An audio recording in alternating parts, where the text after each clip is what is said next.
બીડું મેં ઝડપ્યું છે કલાકારો માટે, ફક્ત ને ફક્ત ઠાકોર સમાજ માટે નહીં, ઠાકોર સમાજના કલાકારો માટે નહીં, પણ દરેક જ્ઞાતિના કલાકારો માટે મેં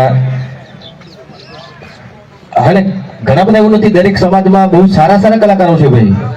હવે ચલો આ જીગર ઠાકોર આટલો નાનો દીકરો, આપણે બેન નાની ક્યાં ગઈ આપણે તનવી બેન, એમના ભજન તમે જુઓ, જીગરના તો હિન્દી ગીતો મિલિયન ઉપર ગયા છે. આવા કલાકારો બધા તમે જુઓ, કેટલા બધા કલાકારો આપણા ઠાકોર સમાજ, બીજા સમાજના કલાકારો, સંતવાણી બહુ સારી કરી છે, એ બધાને તમે ઇગ્નોર કરો છો. ખાલી અમુક ઘણા વખત તમે નક્કી કરેલા કલાકારોનો તમે બધી જગ્યાએ લઈ જાઓ છો, ના ચાલે ને ભાઈ.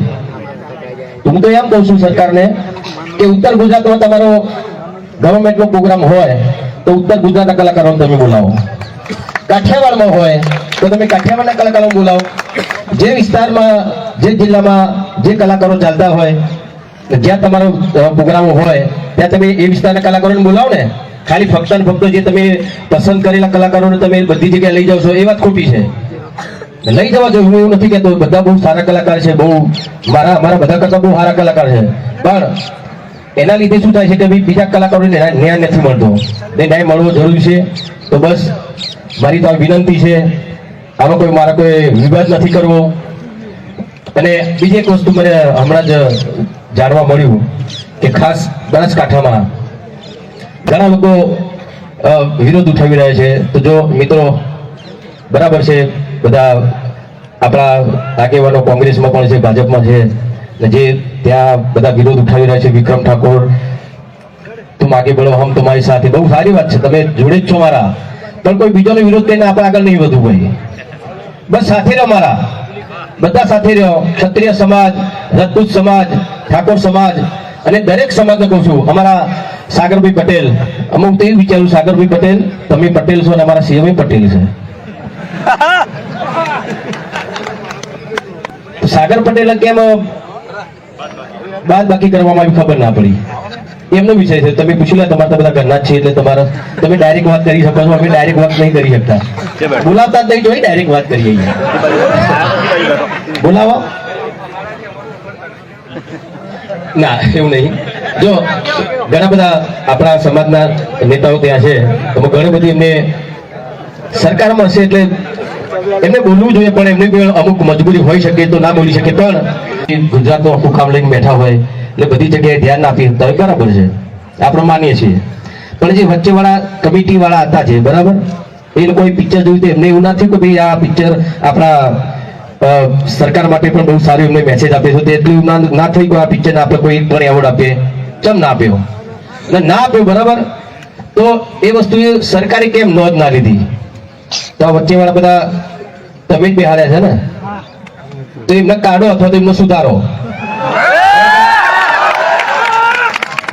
તો જ કેમ કે સારી પિક્ચર, મારી પિક્ચરની વાત કરતો નથી હું, બીજા કોઈ પણ પિક્ચર, કોઈ પણ હીરોની વાત હોય, પિક્ચરની વાત હોય, બીજા હીરોની પિક્ચર સારી હોય તો એને પૂરેપૂરો એવોર્ડ મળવો, સારો એવોર્ડ મળવો જ જોઈએ, એનો હક મળવો જ જોઈએ. એ મારી પિક્ચર હોય તો કોઈ બીજા હીરોની પિક્ચર હોય.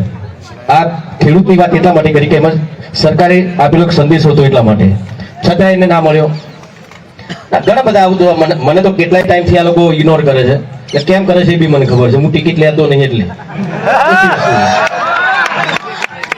ઇલેક્શન નહીં લડતો. મારે લડવાની ક્યાં જરૂર, તમે બધા સોદો ખરાઈ, જીતેલો જ છું, મારે કશું કરવાની જરૂર નહીં, બરાબર.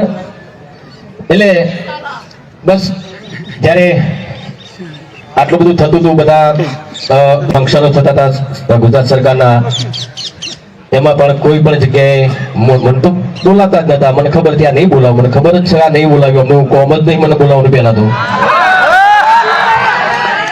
કારણ કે એવા બધા ઘૂસી ગયા હતા, બધા હારે ઘૂસેલા જ છે. એ અત્યારે પણ મીડિયાના માધ્યમથી તમારા સૌના સામે કહું છું કે આ વસ્તુ જો હજુ પણ થઈ, આ પ્રોગ્રામોની વાતો કરીએ, બરાબર, એમાં વચ્ચે જે ઘૂસેલા છે ને, જે આયોજકો, જે કદાચ સીએમ ને બી ખબર નહીં હોય, આ બધા પ્રોગ્રામ કરાવે છે, બીજા અમુક એક ટીમ કરી દીધી છે એમને, જે 10-15 જણાની હોય. કોઈ પણ પંથકમાં પ્રોગ્રામ હોય સરકારનો, ગવર્મેન્ટનો, તો દરેક જગ્યાએ બસ આ ફિક્સ કરેલા કલાકારો, બહુ સારા કલાકારો છે, કલાકારો હોવા જ જોઈએ, બહુ સારા કલાકારો છે. પણ હું એમ કહું છું, તમે તો કરો જ પ્રોગ્રામ, અમને કઈ વાંધો નથી, અમને તો તમારા ઉપર ગૌરવ છે.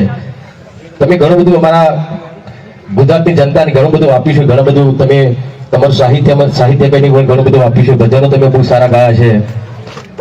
પણ બરાબર છે ભાઈ, ટોચ વાગવાનો પગ મારા દુખી જેવા સોંગ જોરદાર તમે ગાયા છે. કેવું પડે વિરોધ નહીં, બરાબર, એમનું તમે સન્માન કરો છો, બરાબર, કઈ વાંધો નહીં, સન્માન કરો. એ તમારી વિચારશૈલી શું હશે મને ખબર નહીં. હા, ફ્રીજમાં પડી બીએ, કોઈ કલાકારનો મને વિરોધ નથી, પણ કલાકારોને પણ કહું છું, હવે આપણા ગુજરાતમાં તો દારૂ બંધી છે, તો તમે આવા ગીતો પસંદ તો યાર સરકાર તમને સન્માન કરે છે તમારું, આ કેવું કહેવાય યાર, એ કહું છું, કેવું કહેવાય. તમે નહીં માનો, જે તે ટાઈમે જય ચાવડા બહુ સારા સિંગર છે, એમને એક સરસ મજાનું સોંગ ગાયું હતું, હાથમાંથી વિસ્કી વાળું. એ પછી એ સોંગ મને ગાવાનું કીધું, એ સોંગના જે રાઇટર હતા એમણે કે ભાઈ વિક્રમભાઈ આ સરસ મજાનું સોંગ છે, જય ચાવડાએ ગાયું છે, બહુ સારું ચાલતું, પણ તમે કહો તો તમારો સંવાદ મોટો છે તો વધારે મજા આવશે, વધારે લોકો જોશે ને વધારે સફળ થશે. ત્યારે મેં કીધું કે ભાઈ જો આવા સોંગ ગાવાથી સમાજ બગડતો હોય તો આવા કોઈ વ્યસન વાળા સોંગ હું જિંદગીમાં નહીં દઉં. અને અત્યાર સુધીનો રેકોર્ડ છે, તમે જોજો, મેં એવું કોઈ પણ સોંગ નથી ગાયું જેનાથી સમાજને ખોટી લાઈનમાં. ઘણા લોકો કહેતા હોય કે આ તો લવ સોંગ ગાય છે, ઓમ છે તેમ છે, રાધા રાધા કરે છે. ભાઈ એમાં કોઈ ખોટા શબ્દો છે? એક વસ્તુ આ પ્રેમના ગીત પ્રેમનું પ્રતીક છે, રાધા કૃષ્ણનું પ્રતીક છે, પ્રેમ ગીત એટલે શું છે ભાઈ? આપણા એમને આ હિન્દી બધા ગીતો ગઈ છે બધા, બરાબર. ઇન્ડિયન આઇડલ જોવો છો તમે, બહુ નાના નાના કલાકારો, મારા જીગર કરતા પણ જીગર જેવા કલાકારો, મસ્ત સુંદર મજા, સાસુ કી જરૂરત कैसे जिंदगी के लिए, एक सनम चाहिए आशिकी के लिए, બરાબર ગાયું એને. તો એ ખોટો થઈ ગયો. આવા લવ સોંગ ગાઓ કે તમે, અરે ભાઈ કલા છે, એ કલા છે, બરો. તમે કોઈ કુમાર શાનુ બોલાવશો તો ભજન કા છે, મુખ્ય વસ્તુ છે ને, એની જે કલા હોય પ્રદર્શિત કરશે ને ભાઈ. અમે કલાકાર છે, અમારી આ કલા છે, હારી લોકગીતો કરીએ છીએ, સાથે ભજન પણ કરીએ, સંતવાણી કરીએ છીએ, માતાજીના ગરબા પણ કરીએ છીએ, સમાજ માટે, સમાજ જાગૃત થાય એવા વર્ષો પહેલાના અમે ગીતો ગઈએ છીએ. જાગો જાગો ઠાકોરો જાગો, આવા ગીતો ગઈએ છીએ, ભાઈ બહેનનું ગીતો ગઈએ છીએ, અમે મા બાપના ગીતો ગઈએ છીએ, બાપ અને દીકરીના ગીતો ગઈએ છીએ. એ તમને નહીં દેખાતું. તમે ખાલી લવ સોંગ, અરે હું લવ સોંગ, એ બધી ખોટી ખોટી વાતો ના કરશો, અમને પાડવાની કોશિશ ના કરશો ભાઈ, બરાબર. તમને પાડનારા પડી ગયા છે, યાદ રાખજો. એટલે સરકારને મારી ખાલી એક જ વિનંતી છે કે આવા લોકો આયોજકો છે જે અંદર ઘૂસી ગયા છે સરકારમાં, એવા લોકોને તમે સબક શીખવાડો.